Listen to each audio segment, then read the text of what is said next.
NORTHCOM are doing around the country. Excuse me. So without any more delay, I'm going to turn it over to the General. He'll have some opening comments for you. Then we'll get the questions. Just like before, I will moderate the Q&A. I'd ask you to please identify yourself and who you're with before you ask your question, and keep the follow-ups to a minimum so we can get around to as many people as we can over the course of 30 minutes. And then we'll toss it back to the General for any closing comments. So with that, General Van Herk, the floor is yours, sir. Thank you, John, and good morning. It's great to be with you again today. I'm here to update you on U.S. NORTHCOM support to Operation Allies Welcome, and I'm also going to provide you with an update on our other ongoing efforts, as John mentioned. In addition to our mission of defending the homeland, U.S. NORTHCOM continues to provide COVID medical assistance in Louisiana, Mississippi, Alabama, and now, beginning today, in Idaho, while supporting wildland firefighting in the western United States. Currently, there are approximately 200 soldiers deployed to fight the Dixie Fire in Northern California, and our MAFS-equipped C-130s have dropped more than 2.2 million gallons of fire retardant. We're also conducting Hurricane Ida relief efforts, assisting FEMA, the lead federal agency, by providing high water vehicles and road clearing capabilities. U.S. NORTHCOM continues its support of the Department of Defense as a lead combatant command for Operation Allies Welcome in the continental United States. U.S. NORTHCOM is providing oversight and support of the lead federal agency, the Department of Homeland Security. NORTHCOM is working around the clock, building capacity to support Afghan personnel. Today, our total capacity at 8 different installations is approximately 36,000, and our Afghan evacuee population is approximately 25,600. We're working to increase capacity to at least 50,000, and we continue to provide culturally appropriate food, water, bedding, religious services, recreational activities, and other services such as transportation from the port of entry to the location of accommodations, and some medical services. My team of military, civilian, and contract personnel continue working closely with numerous agencies, both government and non-government, to ensure further requirements and additional capabilities are available for these Afghan personnel. I've visited 4 of the 8 task forces operating at DoD locations across the U.S. Yesterday, I visited Task Force Liberty at Joint Base McGuire-Dix Lakehurst. I saw the amazing commitment and pride from our service members and interagency partners working together to support our Afghan guests. Our nation's dedicated and talented soldiers, sailors, airmen, Marines, Guardians, and Coast Guardsmen continue to provide Afghan personnel a safe harbor so that the Department of Homeland Security can continue their immigration processing. Since the beginning of this mission, our most pressing priority was to quickly construct safe accommodations, arrange transportation, and provide meals for our Afghan guests. That capacity building effort continues. Our team of interagency partners, contractors, and the DoD has not wavered in its commitment to temporarily house our guests in the safest conditions. This is an unprecedented effort. Along with many partners, we are identifying challenges, resolving issues, and implementing change where needed. I'm grateful for the support of the states and the local communities surrounding our installations, and for the volunteers and others who are aiding our efforts. Our top priority remains providing a safe and secure environment for our guests to continue their immigration process in order to transition into their new lives in the United States. This has been a massive military, diplomatic, and humanitarian undertaking, one of the most difficult in our nation's history, and an extraordinary feat of logistics and global coordination under some of the most challenging circumstances imaginable. We're honored and proud to assist these Afghan personnel. I'm now ready to take any questions, John. Thank you, General. We'll start with Lita. She's on the phone. General, thanks a lot for doing this. Just a couple things. You're talking about a capacity of 50,000. Can you say, do you expect how many more bases you will need to tap in order to meet that expectation? And secondly, can you just give us your thoughts and what you've seen on security challenges, any violence, any security vetting issues that you've seen or heard about at any of the camps? Have there been any problems of that regard? Thank you. Thanks, Lita. As far as bases, we currently have 8 task forces at 8 different locations, ready to expand if needed. At this time, I do not anticipate needing any additional bases to reach the capacity we need of at least 50,000. As far as security, I'm not aware of any incidents that have made it to my level on the task forces. I believe that's the question that you're asking. I would tell you that we're partnering with not only our military folks, but our federal law enforcement and other agencies to ensure a safe and secure environment for the Afghans. We're also working closely with Afghans to put a command and control construct in place. Yesterday at Fort Dix at McGuire-Dix Lakehurst Task Force Liberty, I was very impressed to see that we've put a mayor's cell in place where we have military officers and Afghan counterparts in the village, if you will, working together to solve the issues that you're talking about. But no security issues have risen to my level. Did you have a question? Yeah.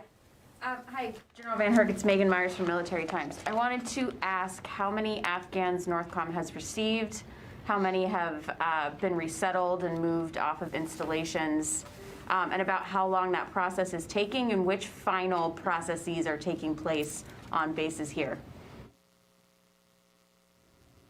Okay, Megan. So more than 25,600 are currently with United States NORTHCOM task forces. As far as how long and how many have processed through, it's more than 800 at Task Force Eagle at Fort Lee. And then at the other locations, we're beginning to ramp up. So I would say approximately 1,000, but I don't have a specific number to give you. That would be best handled by DHS and Department of State, who are responsible for that. As far as the duration, again, that's really DHS and Department of State. I will tell you that right now, they're in the policy planning mode for exactly the procedure that will be utilized for either asylum processing or special immigrant visa processing. We look forward to finalizing that. I talked with Mr. Bob Fenton yesterday while at Joint Base McGuire-Dix Lakehurst. Bob Fenton is the DHS lead for Operation Allies Welcome, and he's working closely with our team so that we become as efficient and effective as possible in the outflow process. Go ahead. Hi, thanks for taking this question. Travis Tritton with military.com. Could you describe your role in COVID testing and tell us what positivity rate you're seeing among the Afghan evacuees? Thank you. Yeah, thank you, Travis. Our role at the task forces is to test every single Afghan personnel that comes in. They're also tested at Dulles as well, but that is not done under United States Northern Command. So we're testing all of them. Last week during my trip, we visited Bliss and McCoy, and we saw at one location 3 positive COVID tests out of more than 1,300, one at another location out of 1,200. And yesterday during my visit to Task Force Liberty, there was no concern expressed by the commanders or any of the medical professionals about COVID positivity rates or testing. Okay, we'll go back to the phones. Dan Lamoth. Hey, good morning. Thanks for your time today. Wanted to ask, we've seen a couple advertisements asking internally for AFPAC hands types, military personnel, assumedly that have some familiarity with Dari, Pashto, that kind of thing. Can you speak at all to what you need in terms of U.S. military personnel that can speak to Afghans who don't speak English and where you are right now handling that? Thanks. Hey, Dan, that's a great question. So during my visit yesterday, 2 outstanding officers who were AFPAC hands. One of them was a Space Force officer who recently transitioned to the Space Force from the Air Force, and the other was an Air Force officer who both volunteered to do this mission once they saw the importance of it. Both of them fluent in the languages and very helpful. In addition to that, the Headquarters Air Force has provided a cultural advisor, again fluent in the languages, to help with the cultural challenges that everybody needs to understand. With regards to interpreters, linguists, those kinds of things to support, those are challenges. We're seeking as many as we can through the interagency process. We've also had a request for forces out to DOD for additional support. I'm confident that we're going to get that support as we go forward. Great people volunteering to help us out. Okay. Janie? I'm Jenny.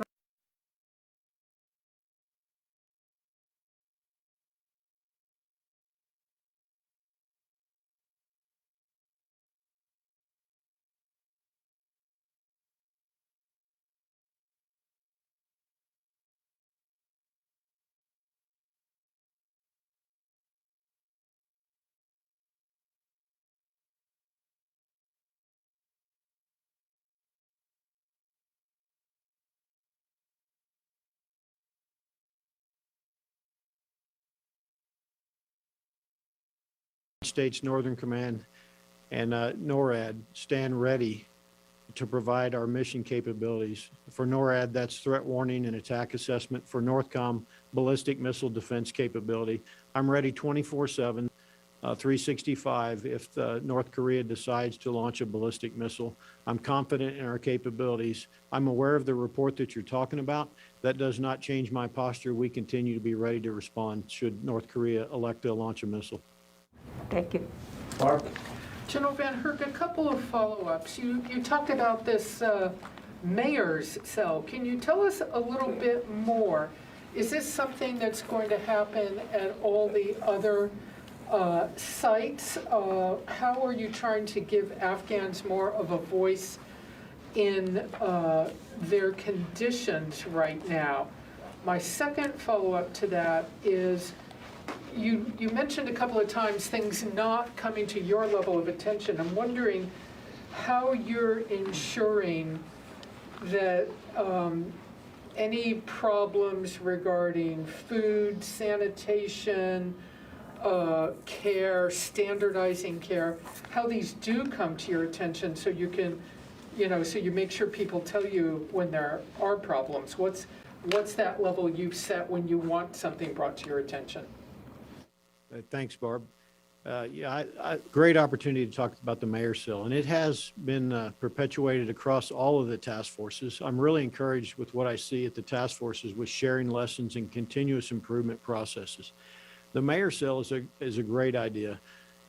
We take our military leaders, we put them into the mayor's cell. They're responsible for a specific location, maybe a few dorms, a dorm or two.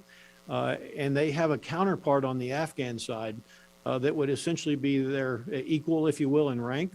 This is great because not only does it allow the Afghans to express their concerns or challenges or where they need resources or help, it allows us to also communicate with them through the same process, and they can perpetuate that information across the entire task force and across all of the Afghan population. So for example, the second part of your question, where you may have concerns such as sanitization or something like that, this is a great venue and a method to be able to express that. We have cultural differences, and those are things that we're working on, educating both the Afghans and our people on the challenges that we face from a cultural perspective, and understanding that we each understand each person's perspective. And so this process of the mayor's cell has been very, very influential in helping us get after that.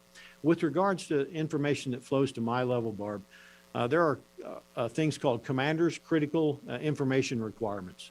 And I lay those out specifically on things that I want to be notified about. And then I empower the commanders that work for me from multiple levels all the way down to the lowest level to, when they deem necessary that something's going to get attention, that they are going to contact me. I'm very confident that if there was an incident of serious nature, that I would be in the loop at this point. And so when I say I haven't been made aware of any, I'm confident that we're in a good position there. I can't tell you there hasn't been any incidents at all, but they haven't been serious enough to be addressed at my level. Can I just follow up? Just to make sure I understand, nothing has been reported to you, correct me if I'm wrong, and I am still wondering, there have been sporadic reports, I grant absolutely sporadic, of problems of sanitation and food and that sort of thing. Is there anything that you may be just hearing about in your travels around that they're doing to ensure there's a standardized process so at all these bases where so many people are located, the local commanders have some standardization and know what they need to look for. But nothing is, I just want to make sure, nothing has come to your level? Barb, nothing has come to my level to address. I'm aware of the sanitization issues you talk about, a text that was posted on social media on August 29th. I believe that text was referring to some conditions at Donna Anna at Fort Bliss, Task Force Bliss. The reason I became aware was through that text process that allowed me to become aware. The mayor cell process that we were just talking about has been influential in helping educate and understand the expectations for our visitors, helping understand for our contractors who provide a lot of the sanitization support as well. And so we continue to improve. Now, Barb, I would tell you, I'm building 8 small cities, okay? We're gonna have challenges, just like you do across the nation in various locations. And so I'm comfortable and confident that we have processes in place to continue to address any of these challenges moving forward. And so I look forward to showing you at some point in the future when we can. I think you'll be incredibly impressed with what we're doing. Sylvie? Hello, General Sylvie Lantom from AFP. We heard reports about children separated from their families during the evacuation. Do you have any case of children traveling alone, and how do you deal with them? Thank you. Great question. So we've had a couple of unaccompanied children arrive at our task forces. They're immediately identified, and Health and Human Services is the lead agency to take responsibility for any unaccompanied children. In each case, they have quickly adapted and take responsibility for those children. Each of their personnel are certified, trained, very experienced to handle these cases. We do not retain responsibility for those, but we do identify them and pass them on to Health and Human Services. Where do they go? I would defer to Health and Human Services for that. Health and Human Services, I believe, has facilities in Washington, D.C., near Dulles, where they're currently housing any unaccompanied children. What I've seen is they're incredibly fast in trying to work to identify where the families are and get them reunited with their families. Do you have a number? I do not. Health and Human Services is the POC, and I'd refer you to them. Let me get back to the phones. Jack Detch, Foreign Policy. Hey, thanks for doing this, General. I'm curious if you have an outlay or a ballpark figure of how much it's going to cost to house Afghan refugees at U.S. bases. Thanks. I don't have that figure. I would refer you for DOD purposes, to OSD and the comptroller, but more broadly, probably to the lead federal agency. Apologize, I don't have that data. Okay, no problem. John, if you could take that, that'd be great. Jack, I will take it. I suspect that we don't have a firm estimate right now, as we are really just in the middle of this operation. But Jack, that's a fair question. We'll see what kind of context in terms of costs we can get to you. Thanks. Yes, ma'am. General, I'm wondering if Christina Anderson, AWPS News, I'm wondering if you have at this early stage demographics among the task force groups, these tiny cities, and in particular about children with schools starting here in the U.S. What kinds of organizational things are happening to try to make sure that children continue in their education, and anyone who's ready for university is able to kind of plug into that? Thank you. Thanks, Christina. First, I'll have to defer you to the lead for that as far as demographics. I think I talked a little bit about that last time. We're seeing close to 50-50 male-female with a large percentage of children, but I don't have the specifics. As far as education, again, the DOD is not the lead there. I would defer you to the State Department, Health and Human Services, and the lead federal agency for that information. What I will tell you, it was incredibly heartwarming yesterday during my visit to Task Force Liberty. We were walking through the village. There's hundreds of kids out. They have coloring books, they have toys, they're with their families, they're with their friends. They're playing, hundreds of them playing soccer, and I even got to watch a congressman play hopscotch with a young female Afghan person that was there, and her heart was warmed, and she smiled continuously. So it's not like they're not doing anything. They're staying incredibly busy. Thank you. Louis. General, it's Louis Martinez with ABC News.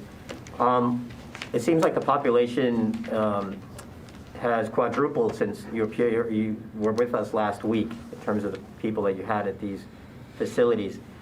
And I know that at Fort Lee, it was initially for people who were in the SIV pipeline, so they were going through rather quickly.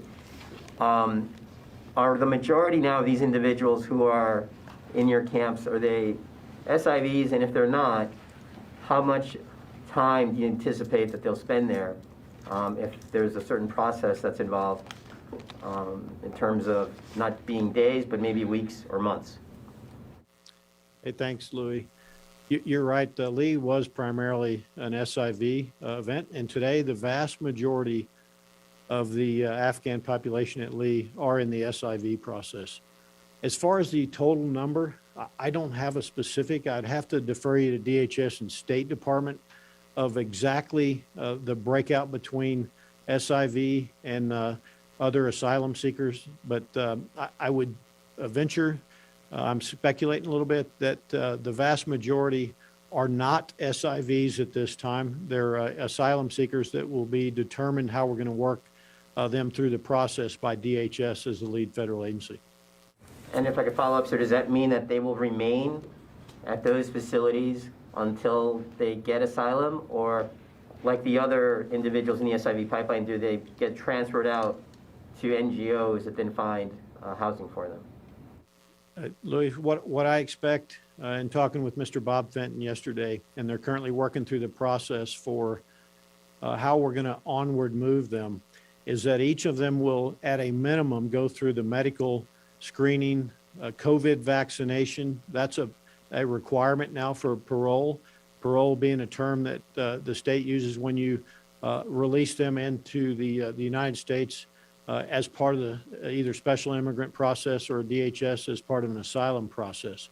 For the duration, that really depends on the capacity we're going to have at each location and the policy decision that is currently being made right now on what the processing is going to look like. That does not mean they'll be on DOD installations until they complete that process.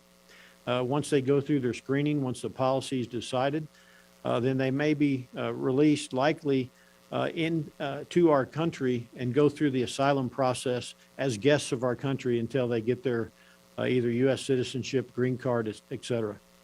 Thank you. Okay, we got time for just one more, and then I'm going to let the general close things out. Sam Legrone, did you have a question? Yeah, hi. General, thanks for being here. Can we get an update on the relief operations in Haiti and how those are going and what the U.S. participation is at the moment? Hey, Sam, I'll have to defer to Admiral Fowler at Southcom. That's in his AOR.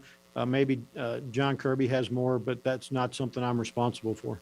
Yeah, Sam, we'll get you something. I don't have an update ready for today on that, but we'll get you something. One last one. Go ahead, Barb. John, can I have a quick follow-up to Louis? So what have you been told, what's your planning factor, if you will, on how long you have to have these military bases prepared and ready, capable to house Afghans? Because given what you're doing, you would have, somebody would have given you, some kind of planning scenario, be ready for as long as. And when you talked about these locations as villages, are families given separate housing? Are they together themselves as a family, or are families in larger dormitories? How is the housing working also for single females and single males? Thanks, Barb. Great question. Let me answer that last portion first. So single males will have single male housing and living facilities. They will not be intermixed with children and the families. Families do have separated areas where we try to put the families together. So some of these areas that are open, what we do is we put temporary walls up to give privacy in accordance with their culture for the families. And single females as well will be allowed the opportunity to have single female housing for them as well. The first part of your question, Barb, let me make sure I understood that one. Can you go back to that? Just to follow up on what Louis was asking, what have somebody would have said to you or the military as you construct these base locations to be prepared to conduct this mission for as long as, and what would that have been? What planning guidance have you been given, even if it's more or less? What's the guidance you have on how long to be prepared to conduct this mission? Barb, we're prepared to conduct the mission until completion, which will be determined by DHS as far as the processing. I would defer to John Kirby if he has additional information that maybe OMB or another agency is planning for. But for me, I'm prepared to execute until told otherwise or mission complete. Thank you. Okay, with that, General, sir, I appreciate your time today on a Friday. I'd like to turn it back over to you for any closing thoughts you might have, sir. Hey, thanks, John, and thanks to the press corps there. It's a great opportunity to share this story. I think there's some incredibly positive stories that can come out of the ongoing mission of Operation Allies Welcome, and I've been able to see those. It's a Herculean effort that started all the way in Afghanistan and is working its way all the way here to the United States of America. I can't tell you how impressed I really am with our joint force, our soldiers, sailors, airmen, Marines, Guardians, Coast Guardsmen, partnered with the interagency and volunteers that are making this mission happen. The pride is simply amazing that I see when I go out and do this. And the smiles and the gratitude and the graciousness of our guests, you cannot overstate how much they appreciate what our teams are doing. The states, the local communities, the volunteers that are coming out, it's just amazing. And that's a story that we have to continue to tell. I will tell you the mission is not over. And for us, it's actually just beginning. Much to accomplish in the coming days and weeks. And we look forward to continuing to work with the Department of Homeland Security and the rest of the interagency to accomplish this mission. You know, I know that DOD and our interagency partners are up to this task. That's what we do in the department. That's what we do as Americans. And it's great to be part of this mission. Thank you very much. Thank you, General. Appreciate your time today.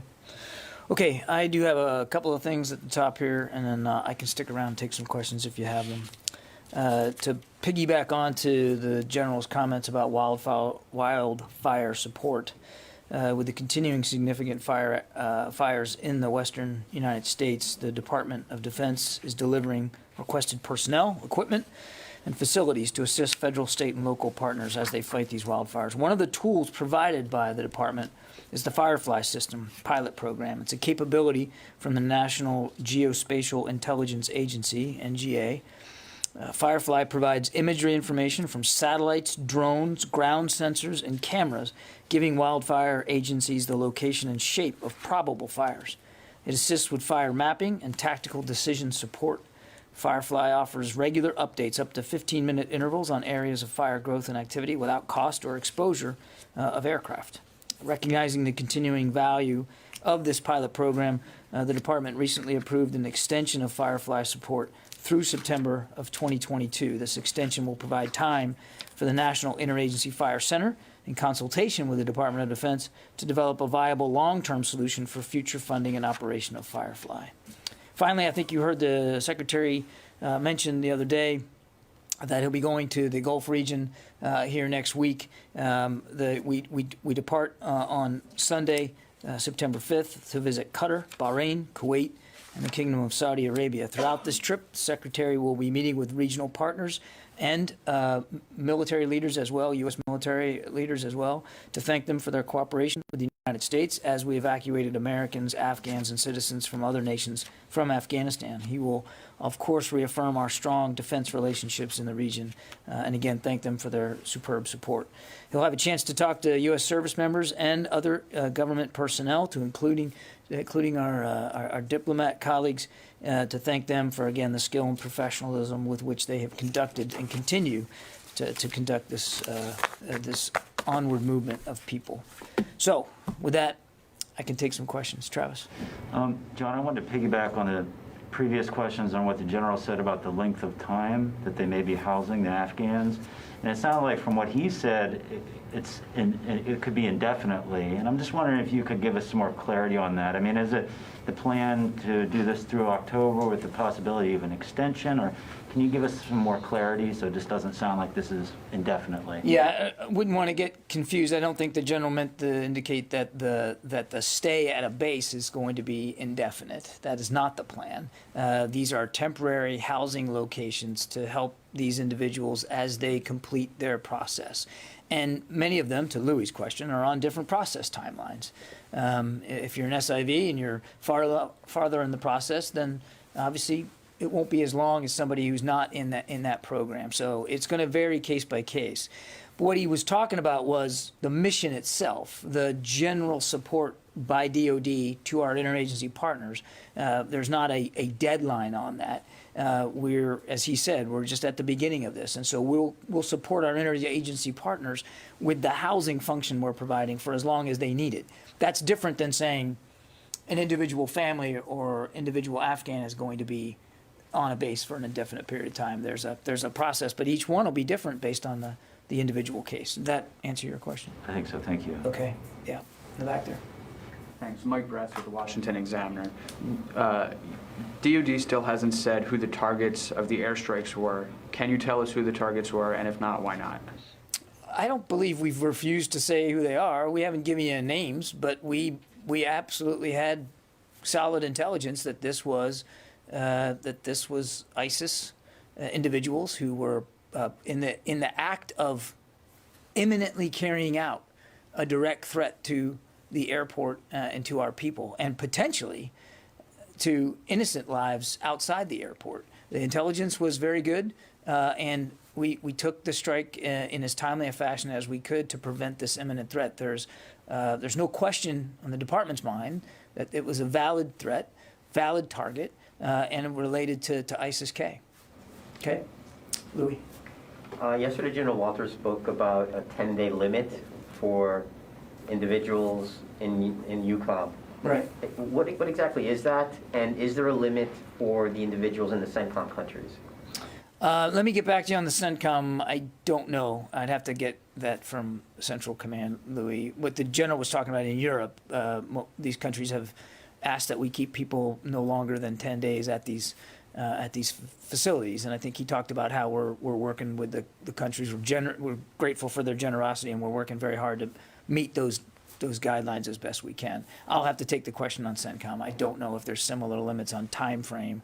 Obviously, there's different capacity capabilities at each of the countries in the region in Central Command that are helping us host some of these individuals, but I'm not sure that there's a time limit thing on it. Each of those, I think his number he said yesterday was like 20,000 people, 23,000 people are still in UCOM, are going to the United States, or they're going to be housed in other countries? We anticipate most will be coming to the United States, but not all. And that's again, to some degree, that'll be determined by the individual family members and the people that left Afghanistan. We can't assume that each and every single one of them want the United States to be their final destination. So if that clock holds, I mean, I think it's by next Wednesday, you would have to have all of those individuals back to the United States. Well, or not at the bases where they're at right now. Not necessarily all back to the United States. And again, the general's better to talk to that. I think he talked about that yesterday. Yeah. Thank you. Two different questions. First, the secretary said in the past that Indo-Pacific is a priority theater in the face of the pacing threat of China.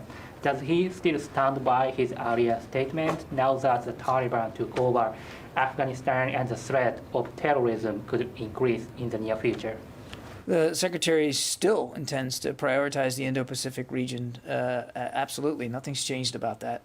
And you've heard us talk before that in many ways the terrorist threat, certainly to our interest and the interest of our allies and partners, has metastasized outside Afghanistan. And we're not going to lose focus on that. You heard him say that just the other day. We're going to stay laser focused on making sure we have the capabilities we need to conduct over-the-horizon counterterrorism capabilities, not just in Afghanistan, but elsewhere around the world. But nothing's changed about our focus on the Indo-Pacific region. It's no accident that, his first trip was to that part of the world, and in fact, he went just recently again to Southeast Asia. This trip next week will be his first trip to the Middle East since becoming Secretary of Defense, and obviously a very opportune moment for him to be able to thank these countries for their support. Okay. Oh, the separate question. The DoD was supposed to complete the global force posture review by as early as late summer. Are you still on track to meet that timeline, even after the recent event in Afghanistan? Yeah, the team is still working on this, and I think we're still basically where we need to be in terms of the timeline. Yeah. John, on the evacuees, can you tell us if there are any Afghan military members, service members among the evacuees? Yes, there are some. And also on the strike in Nangarhar, why didn't you name those high-level, high-profile ISIS officials yet? You don't have the names. You just. We know who they are. I think at the time we didn't release the names because we were in the middle of a very fluid threat environment. Let me see if if that's information that can be provided now. I don't know. I mean, we know who they are. I don't know if it's information that we're going to be able to provide right now. Yeah, Christine. So back to these task force bases here in the U.S. On the longer-term stays, will there be plans to include among the activities for the children educational types of activities, beginning English, some of those kinds of things perhaps? I don't know how long the stay would be, but it seems to me that, just having them play day by day is a good thing, but, some educational activity wouldn't. I would refer you to HHS. That's really their role. Again, I think it's to remind, our job is to provide temporary housing space, food, water, sustenance, shelter, religious accommodations, obviously, to make these individuals as comfortable as possible while they go through this process. But you're asking, those kinds of questions are better put to HHS and not the Department of Defense. Courtney? Yeah, I just want to, now that there is a little bit of time that the U.S. has been out, is there a more clarity on what the CT strikes, like who could be targeted under the CT strikes? Obviously ISIS-K, we've heard about that. I'm assuming Al-Qaeda. What about Haqqani? Are they a legitimate a target that the U.S. will be, could potentially be targeting with counter-terror strikes in Afghanistan going forward? Yeah, I don't want to hypothesize about potential future operations, Courtney. What I will tell you is that we maintain the capability and the responsibility to conduct counterterrorism strikes that we believe are in the best interest of the United States of America and the American people that we defend. And I think I'd just leave it at that. So, because there is at least one Haqqani leader, Siraj Haqqani, who there's a $5 million, what's the term, against him by the FBI. The FBI have offered $5 million for information about him. So, theoretically, he's wanted in the United States. Would he be a legitimate counter-terror target for U.S. military there? We will conduct counterterrorism operations that we believe are in the interest of protecting our interests and the American people, and when there is, the credible threat that needs to be dealt with. And I don't want to speculate about each and every possible circumstance or each and every possible target. I think you can understand why we wouldn't want to do that right now. And then one more on that. How now that there's no U.S. military presence there, who has the authority? So does that have to, every single time that now General McKenzie has a potential target, does he have to get permission from the White House or from Secretary of Defense to conduct strikes in Afghanistan going forward? And then I know I've asked this before, but I'll ask it again just to see if there's more clarity. Now that the Taliban are running the government in Afghanistan, will the U.S. go to them in advance of strikes, not for necessarily approval, but as coordination or? Yeah, I think both the Secretary and the Chairman talked about this just the other day. They didn't, they didn't want to leave anybody with the notion that we were somehow going to be in some long-term, enduring manufactured cooperation agreement with the Taliban.